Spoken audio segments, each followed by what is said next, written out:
आइए अब अगला सवाल देखते हैं। ये जेईई मेन 2024 में 30 जनवरी को पूछा गया है।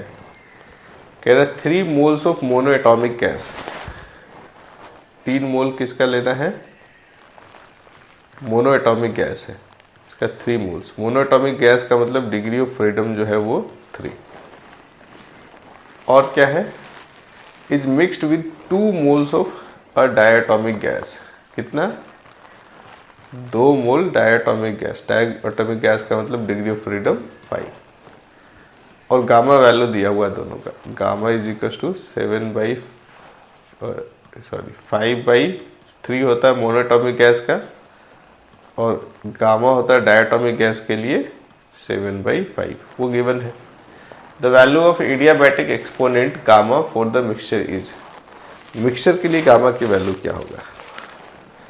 हमें क्या पता करना है? Gamma mixture, right.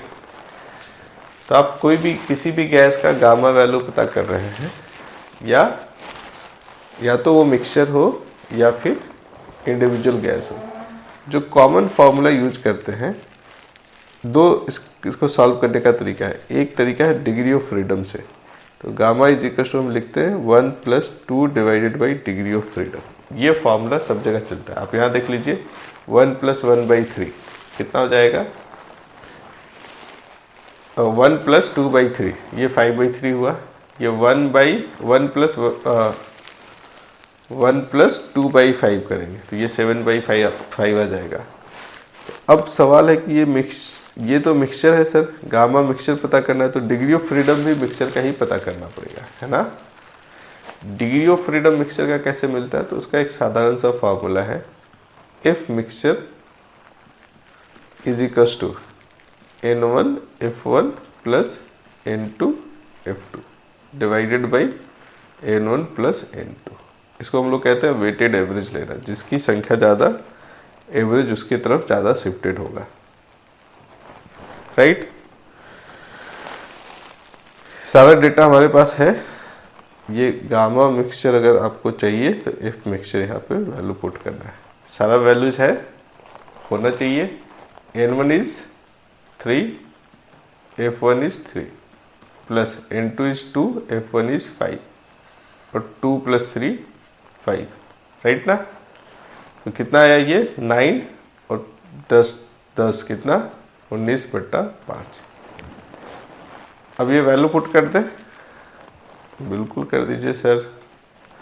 ये वैल्यू जैसे ही पुट करेंगे यहाँ पे, ये मिलता है हमें 1+2 डिवाइडेड बाई 19/5। तो 2 × 5 हो गया 10 डिवाइडेड बाई 19।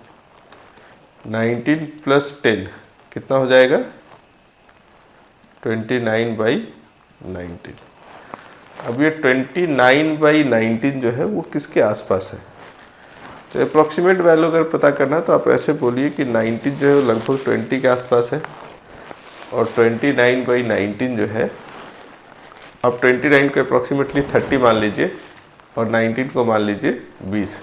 तो 30/20 करेंगे तो 1.5 के आसपास आएगा, और ये रेशियो यहीं पे आना चाहिए 1.52 के आसपास, राइट। एग्जैक्ट वैल्यू भी कैलकुलेट किया जा सकता है, चेक कर ले। बिल्कुल सही आंसर है। अब इस क्वेश्चन को सॉल्व करने का एक और तरीका हो सकता है, ठीक है। मैं सिर्फ हिंट कर दे रहा हूँ, आप ट्राई करिएगा।